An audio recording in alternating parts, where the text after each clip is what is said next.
Hello guys, welcome back to the shop machine assembly, whereby now we are going to produce the bushing. So in order for us to produce this bushing, I'm going to use the revolve option.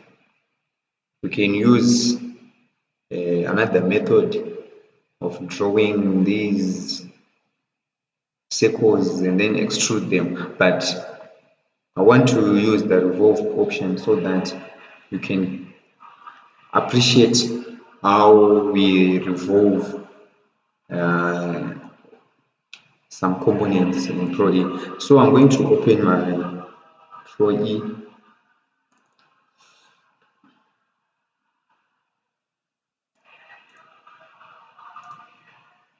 and then I'm going to set the working directory.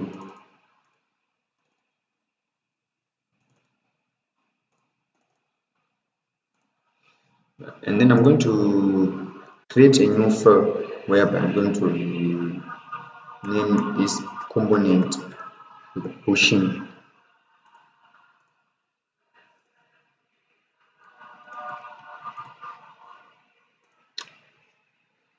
So before I select the plane, I'm going to select the revolve option and then click the option placement here at the top left corner, and then I'm going to define the plane that I want to sketch, and then I'm going to choose the front plane. So from my diagram, I'm going to draw half of this diagram and then I revolve it. So I'm entering the line command,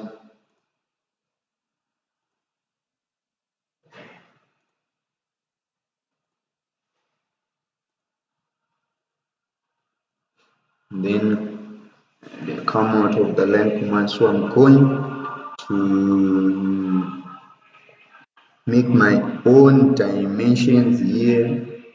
So I need this dimension to this center line, and then I also need this dimension.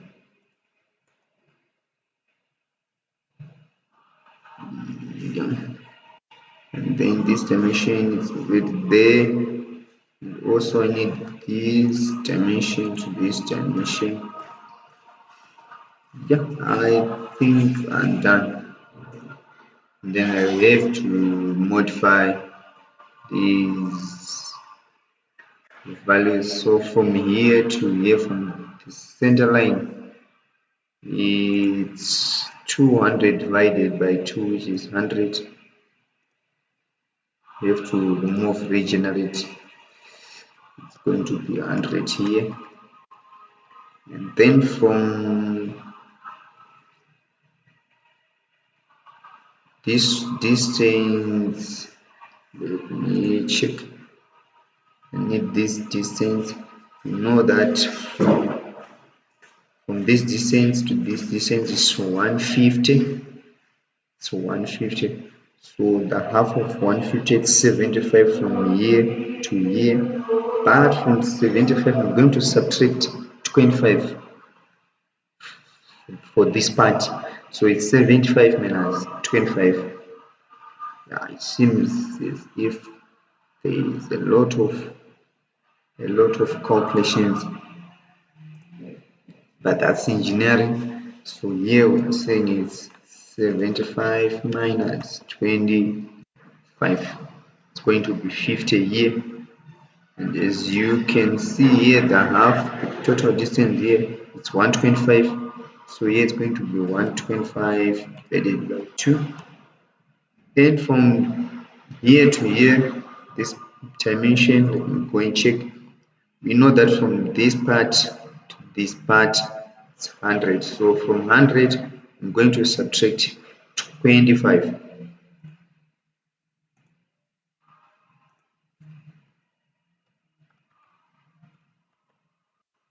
which is 75, and then this distance is 125, and that distance is 25. I think I'm done, and then I have to regenerate, then click done. So I have to check this distance. I have to make sure it's 25. That's correct. Okay, so I have to choose the geometric center line from the line command so that we can select the axis where we want to revolve our push. So here I'm going to select this axis, and then I'm going to select done, and then here it is done. You can view your push. So here I am done. So after you then save your diagram, you are done. So thank you guys for your time. See you in the next tutorial of the shop machine assembly.